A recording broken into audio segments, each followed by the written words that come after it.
जय भीम साथियों। इस वक्त हम खड़े हैं भरतपुर आनंद नगर में। एक अम्बेडकर पार्क है, आप देख सकते हैं मेरे पीछे। और यहाँ सावित्रीबाई फुले पाठशाला के नाम से एक पाठशाला चलाई जा रही है और बच्चों की संख्या आप देख सकते हैं, काफ़ी ज़्यादा संख्या है। सबसे पहले मैं इंटरफेस दिखा देता हूँ, इंटरफेस कैसा है यहाँ का।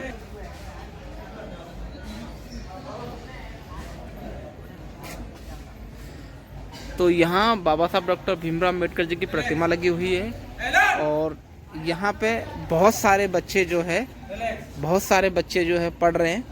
और ये जो पाठशाला है सावित्रीबाई फुले पाठशाला के नाम से चलाई जाती है और निःशुल्क पाठशाला है।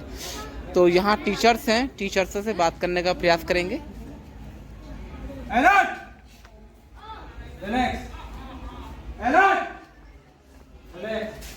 फिलहाल मैं यहाँ हूँ और इस पाठशाला में टीचर्स हैं, जिम्मेदार हैं, हम उनसे बात करने का प्रयास करेंगे।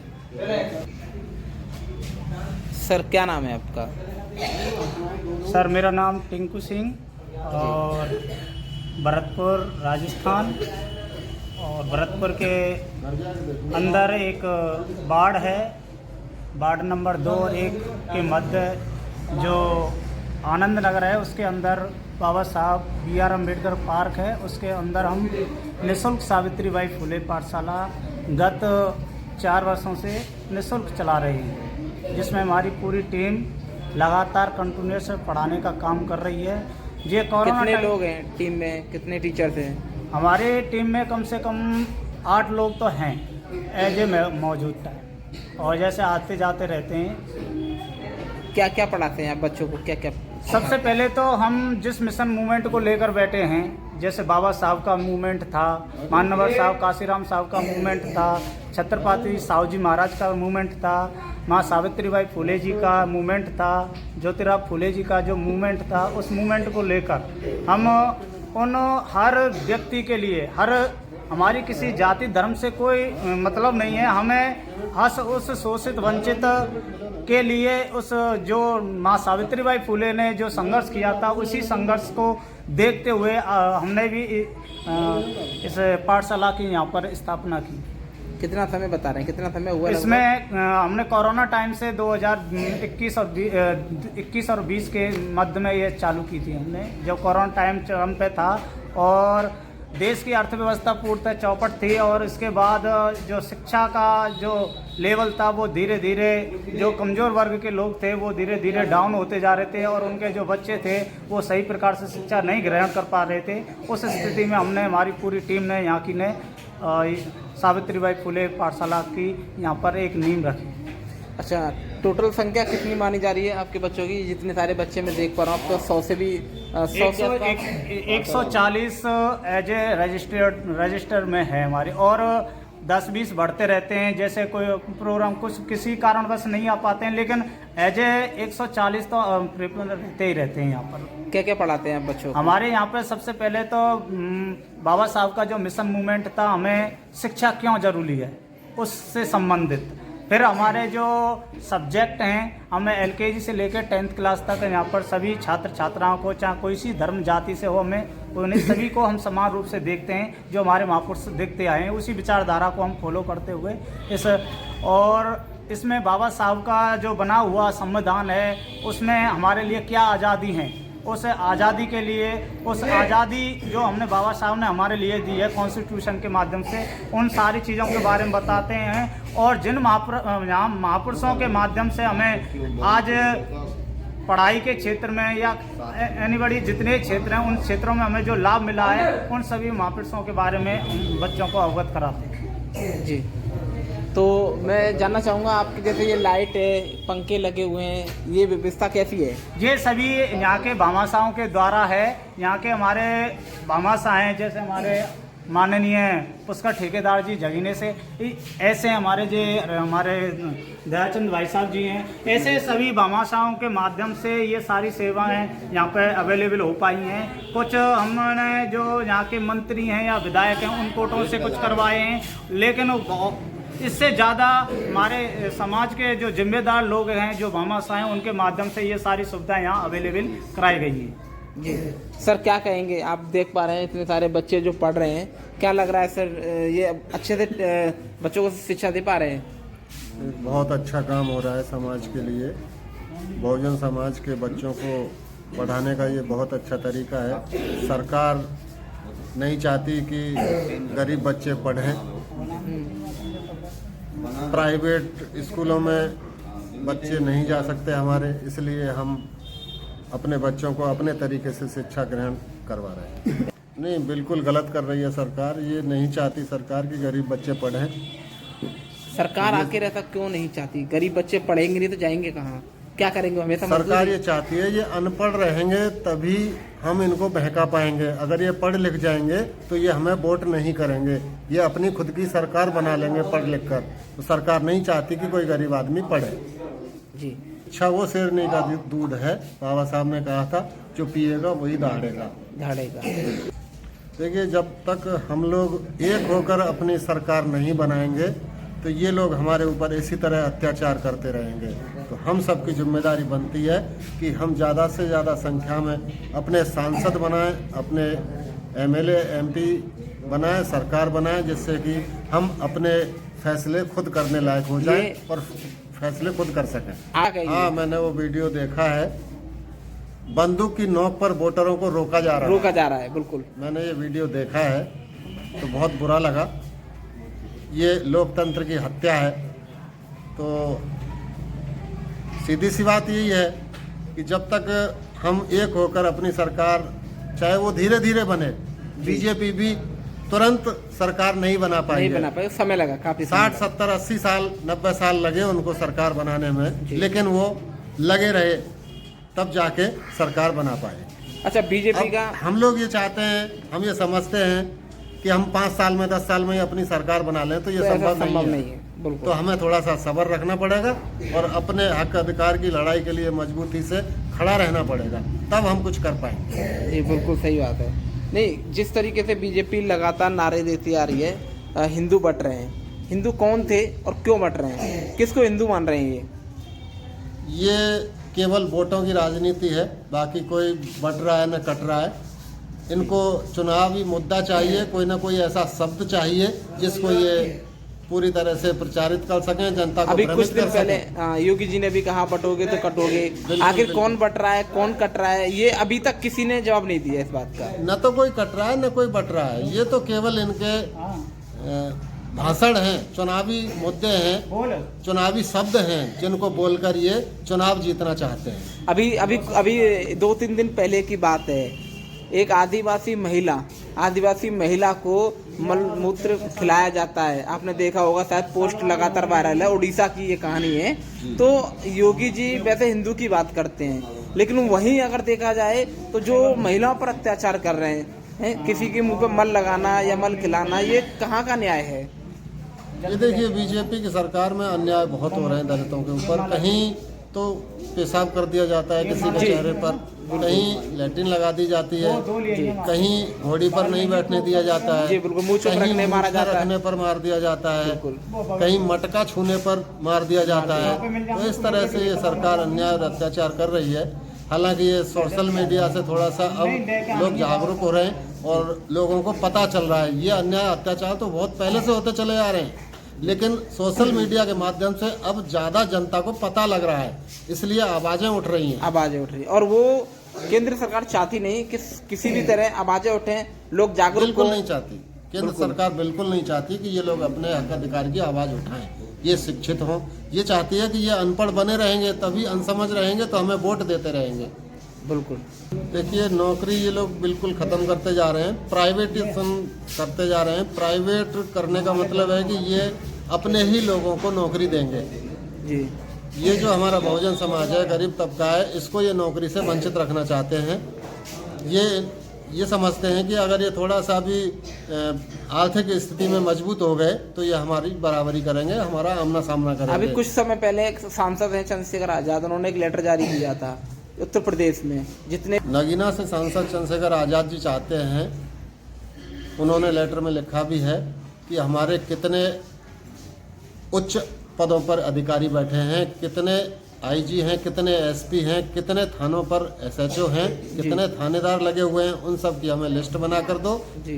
कहाँ कितना रिजर्वेशन है, क्यों वो पद खाली पड़े हैं, उनको क्यों नहीं भर रहे हैं, बिल्कुल। उनके लिए उन्होंने वो लेटर जारी किया है। सरकार से जवाब मांगा है, लेकिन सरकार कोई जवाब नहीं दे पा रही है। नहीं दे पा रही है। सरकार फेलियर।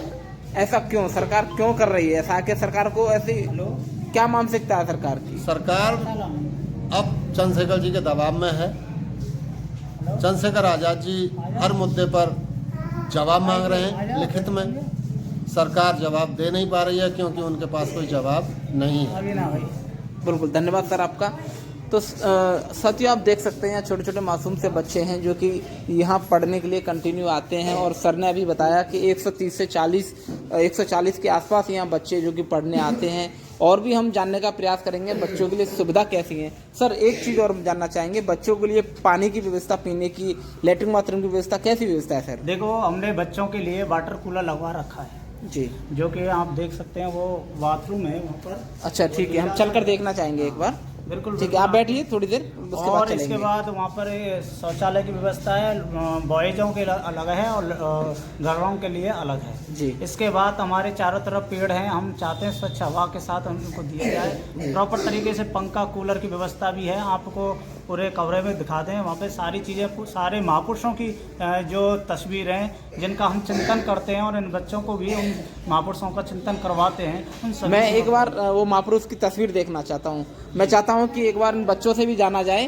कि जिनको आप पढ़ा रहे हैं, क्या उन महापुरुषों के बारे में बच्चे जानते हैं। एक बार हम चाहते हैं कि 1-2 फोटो मंगा दी जाए। जी,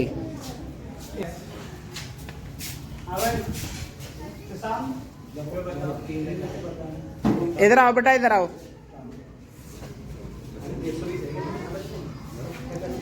आओ बच्चे इधर आओ। आपको यहाँ क्या पढ़ाया जाता है? आपको मतलब कौन सी क्लास में हो?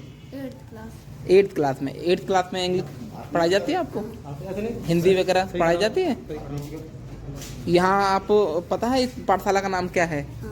क्या नाम है? ठीक है, तो महापुरुषों के बारे में बताया जाता है कभी?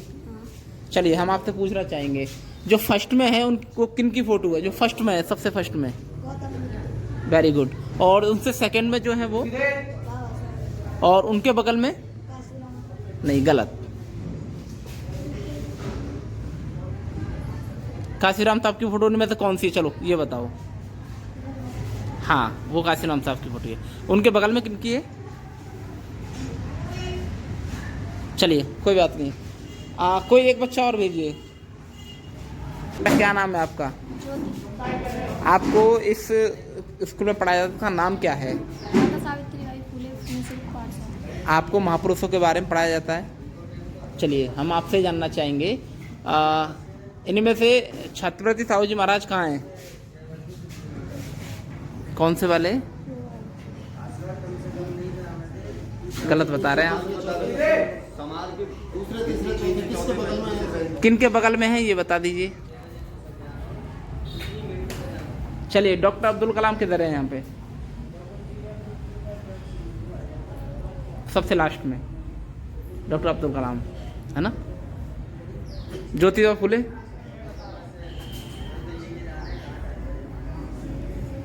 जिन्होंने मुड़ी सा बांध रखा वो है।